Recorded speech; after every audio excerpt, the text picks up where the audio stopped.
Southampton are in freefall. They got relegated from the Premier League and have lost key players. If they aren't careful, things could get even worse. Which is why I've been recruited to take over the Southampton job. The board have given me 3 challenges to complete within 5 seasons. First, get back to the Premier League. 2, totally restructure the squad. And 3, win the Europa Conference League.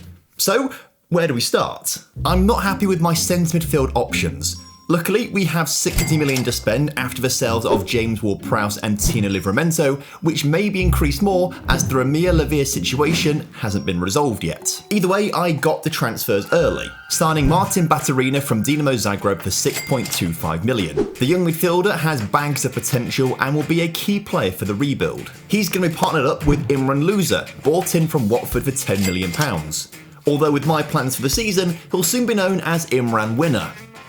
I'll see myself out on that one. Yeah, that was quite bad. Our final transfer was for centre-back Philip Lienhardt, who adds some depth, experience, pace and aerial ability into the back line from German side Freiburg for just 3.3 million. However, despite these great additions to the team, we did suffer a heavy loss, losing Romeo Lavia for £50 million to join Chelsea. It leaves us with £82 million to spend, but I'm happy with the team, and so with the transfer window ending, we're going to save that money for January. We're expected to come second this season, so if by January we're not in the top 2, we will spend that money to try and get ourselves up in the automatic promotion places. All 3 of our new signings went straight into the lineup for the opening day of the season, which we won with style, winning 8-0. The winning continued and some stars were emerging. Che Adams scored 14 goals in 13 games in all competitions, and Stuart Armstrong had 9 goals and 8 assists in the same time. Our new centre mid were working perfectly. Baturina had 7 assists and Louza had 4, whilst Lienhardt held off Premier League attackers as we beat Chelsea and Luton in the League Cup. But despite this, Middlesbrough and Leicester sat above us in the table after 10 games, and Stoke were only 2 points behind us. The fight for promotion was not going to be as easy as we'd hoped. Leicester was our next match, and anything less than a win was unacceptable. Luckily, Che Adams knew that as well, as he picked up a brace before Carlos Alcaraz sealed the victory. A few weeks later, the Middlesbrough game was going to be even tougher, but luckily for us, a single Martin Baturina goal sealed the win, putting us top of the table at New Year. But the promotion race was still incredibly tight with half a season to go. If we were going to get automatic promotion, we needed an improvement at left back, so I spent big, £23 million big, on Quintin Merlin. Mostly just for his name, but we also signed him for his defensive ability and high potential. However, the improvement wasn't actually an improvement, as we then went into our worst period of the season that left us 3rd place with 10 games to go. Luckily, we managed to find our groove in those final 10 games by getting some important wins that took us up to the 100-point mark, where we finished in 2nd place behind Leicester, completing our first board challenge. Stuart Armstrong and Martin Baturina topped the league assist charts, whilst Che Adams won the Golden Boot, who ended up with 42 goals in all competitions, which caught the attention of other clubs.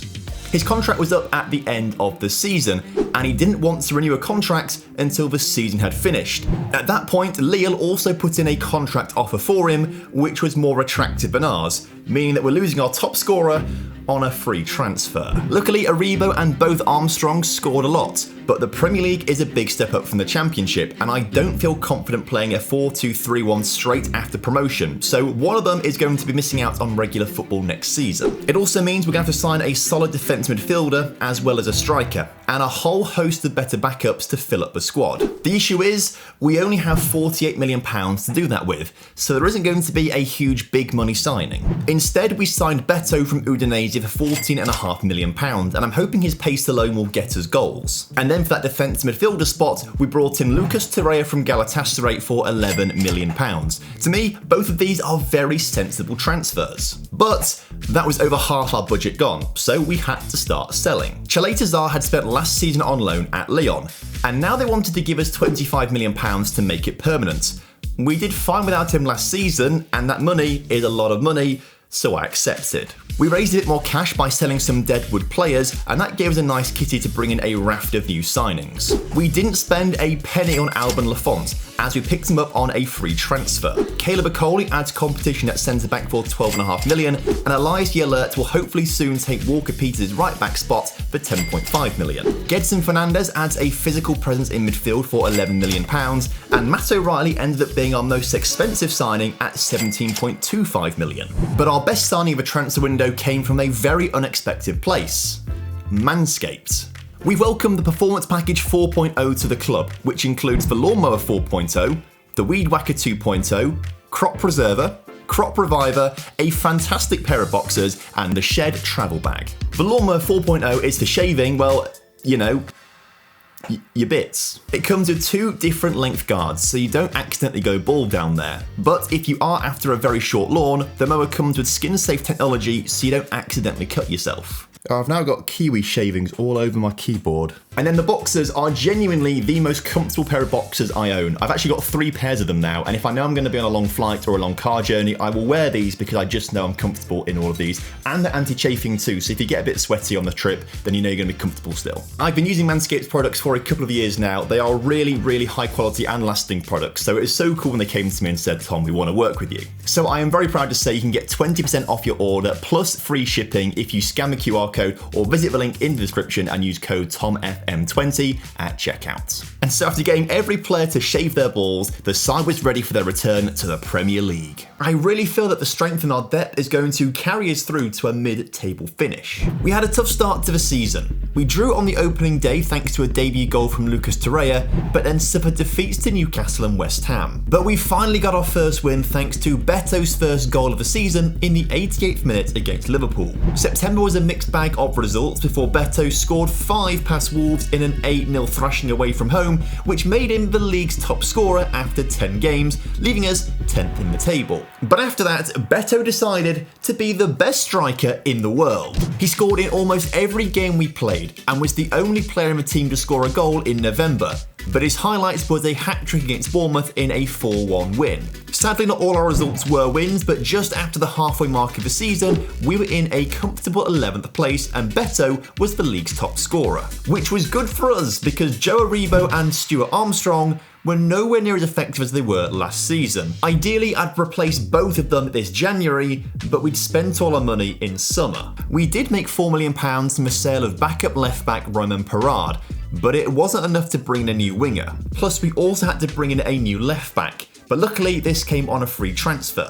Brazilian Guilherme Arana left Atletico Mineiro at the end of his contract in December and signed for us. So we focused on finishing the season in good form, which we weren't really in. This run of results doesn't look anything special, but everyone else had been really poor, meaning our slightly above average form put us in 6th place with 7 games to go.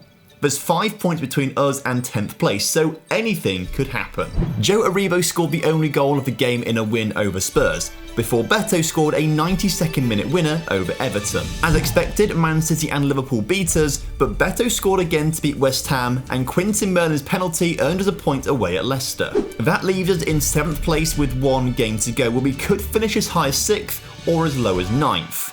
All we had to do was beat Arsenal, and we opened up the scoring thanks to an Adam Armstrong penalty. And then we doubled our lead with Beto in the second half, which we held on to win the game. Sadly, Villa also won, so we stayed in 7th place, which won't turn into a Europa Conference League place as Championship Norwich went on to win the League Cup and claim that final European spot. Looks like we're going to have to wait another season to qualify for the Conference League to complete that final board challenge. Beto's 30 goals in all competitions was way more than I was expecting, and of course makes him the first name on the team sheet next season, but I was really disappointed with Matt O'Reilly. His 1 goal and 1 assist was less than I'd hoped for. Imran Louza, for example, who'd only had 1 start and 26 substitute appearances, had 3 goals and 4 assists. Also, whilst I've got you, a bit of personal information. You might know I live in Lincoln, which has got a population of 127,000, and I've only got 107,000 subscribers. I want to overtake the city that I live in, so if you're not already subscribed to the channel, click that subscribe button right now. please. The board only gave us £55 million to make transfers with, and we needed a quality left-sided centre mid and new inside forwards. So for £21 million, we bought Lazer Samardzic to compete with Matt O'Reilly. We signed world-class winger Gonçalo Guedes from Wolves for £26.5 million, after he asked us to give him more money to sign for us over other teams. We sold Bella Kotchap for £20 million and brought in a replacement in Luis Felipe for £22 million. This left us with no transfer budget to play with and no assets to sell. Plus, we'd already let go of some deadwood at the end of their contracts, meaning we're heading into the new season a little light on numbers. I'll be honest, I am concerned we're going to drop backwards this season. However, my worries were alleviated as we beat Leeds 1-0 on the opening day.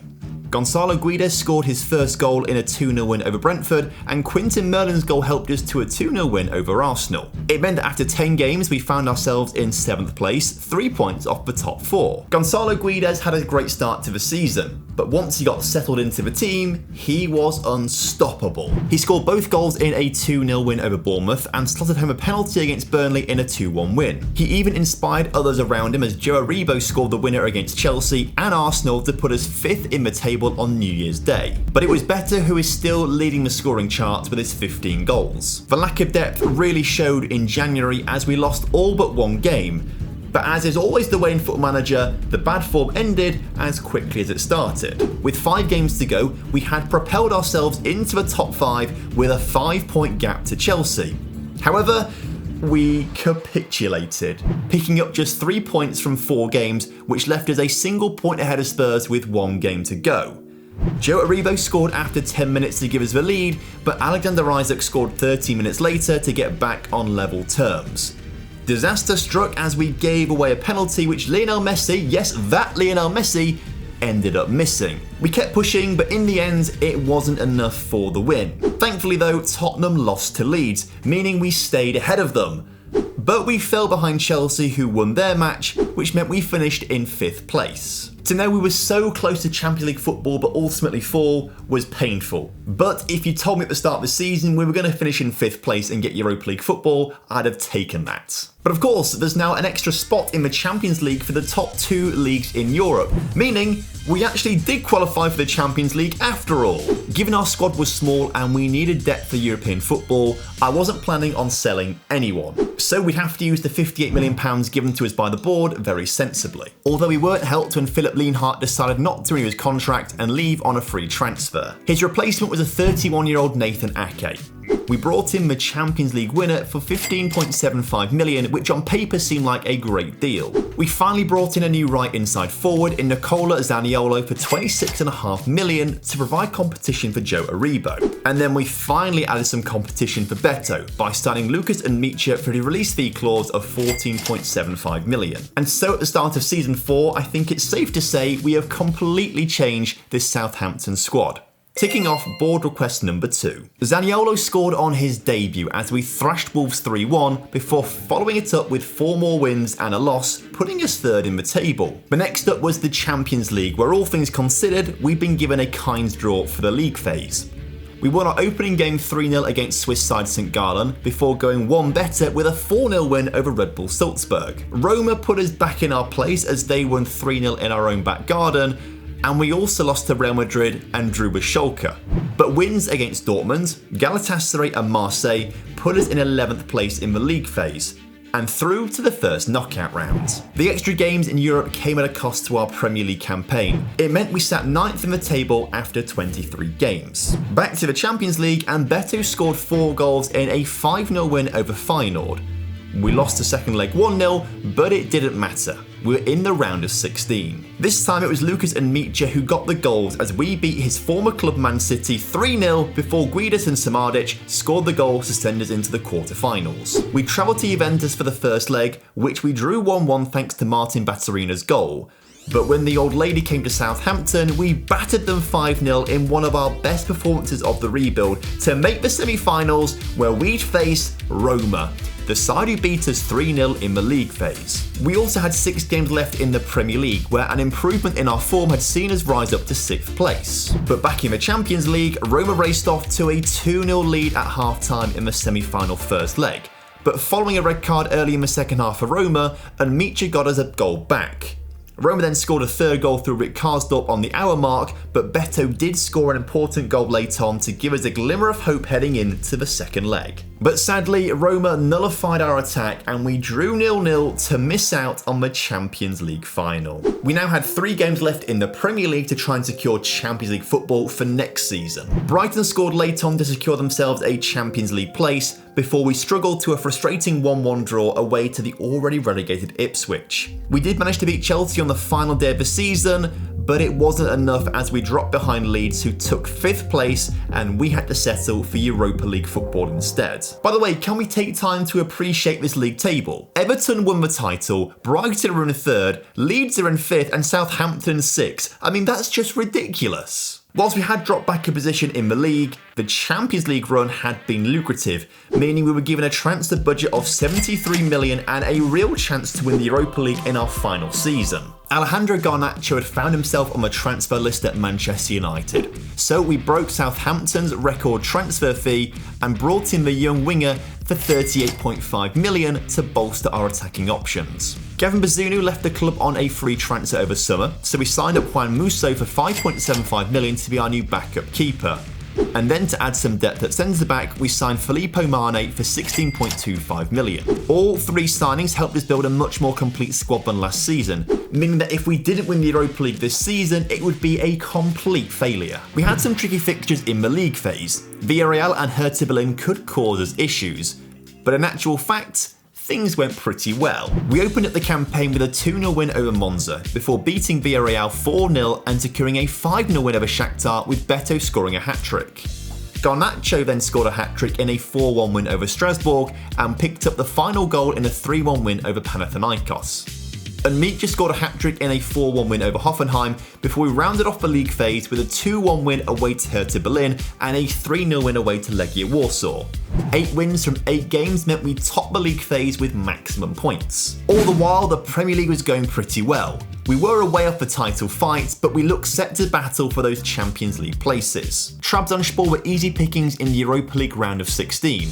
But what wouldn't be easy is the League Cup final against Manchester United. I won't lie, we had a pretty easy run to the final, especially League One Charlton in the semi-finals. But this was a chance to win our first piece of silverware for the rebuild. Garnacho opened up the scoring against his former club early on, before scoring a second late in the first half.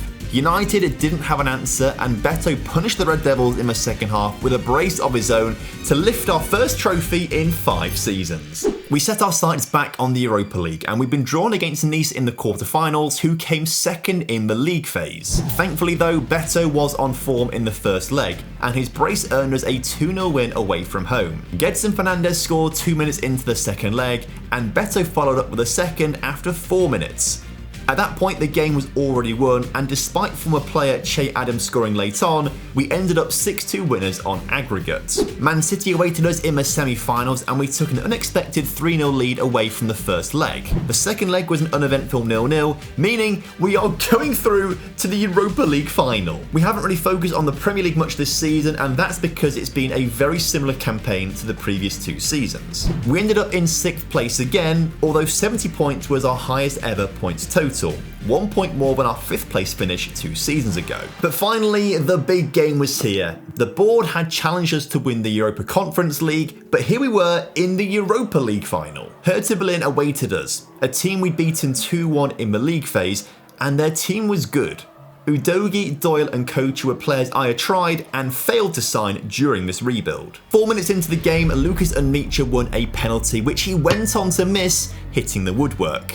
Was this a sign of things to come? Luckily it wasn't, as 15 minutes later, Guedes put a great ball into the area for Mitja to finish to give us the lead. And we needed that lead because on the half-hour mark, Zaniolo went flying in to give away a free kick and got himself sent off. This meant moving Guedes into the middle and going way more defensive with our player roles. Now the game was all about survival. But no one told our players that, as Yiller found space down the right wing to pass to an open Torreira, who found Baturina, whose powerful effort found the back of the net. This meant at half-time, we were winning 2-0. On the hour mark, Hertha had their best chance of the game, only for Koeman's shot to be saved by Lafont. Hertha then had another effort saved on the line before the second shot was tipped over the bar, but the Germans were coming and they finally scored a goal through a Tommy Doyle free kick with 20 minutes to go. They say you're most vulnerable when you've just scored a goal, and we almost got a third straight from kickoff,